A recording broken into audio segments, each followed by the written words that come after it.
sinh lao thia trong cha tu na lu trò du nó lu tì du chế cho la chế ở xuống đi lu trò qua ban đầu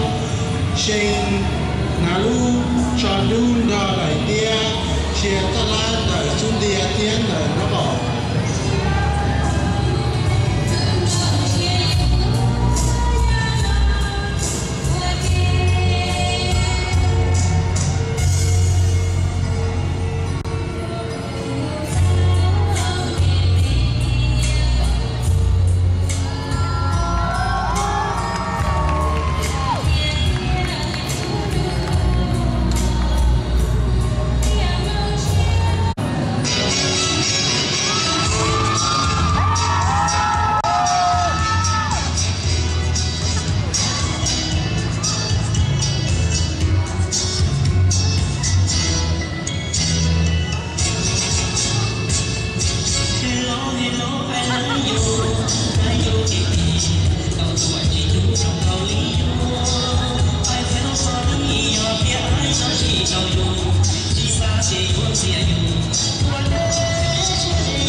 skirt with a matching sari in front.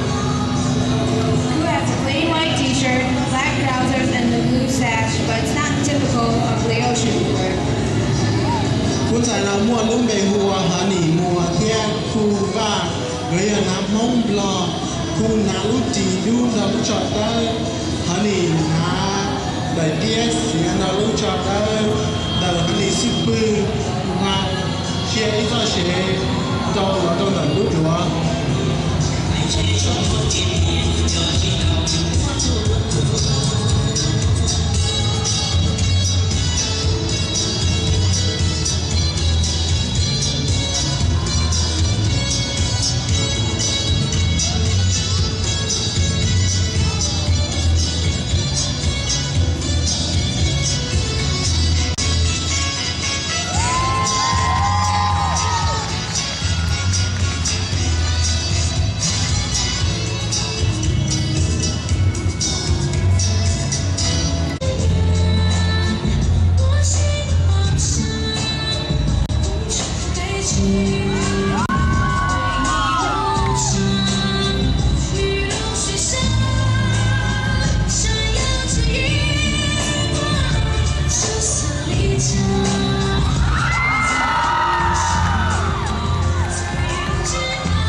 Shirt and skirt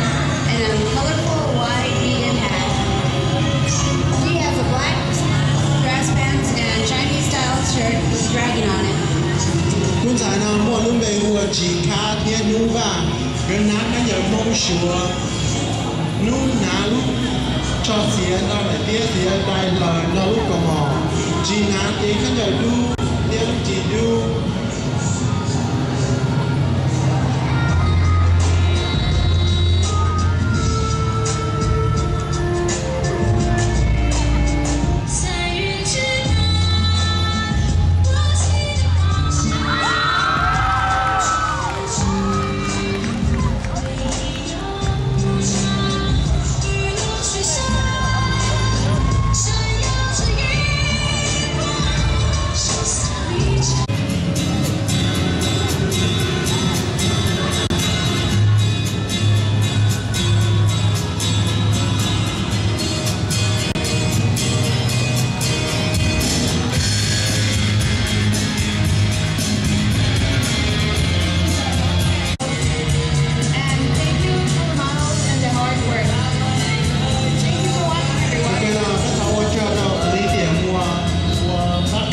真诚我呢，我已经呀，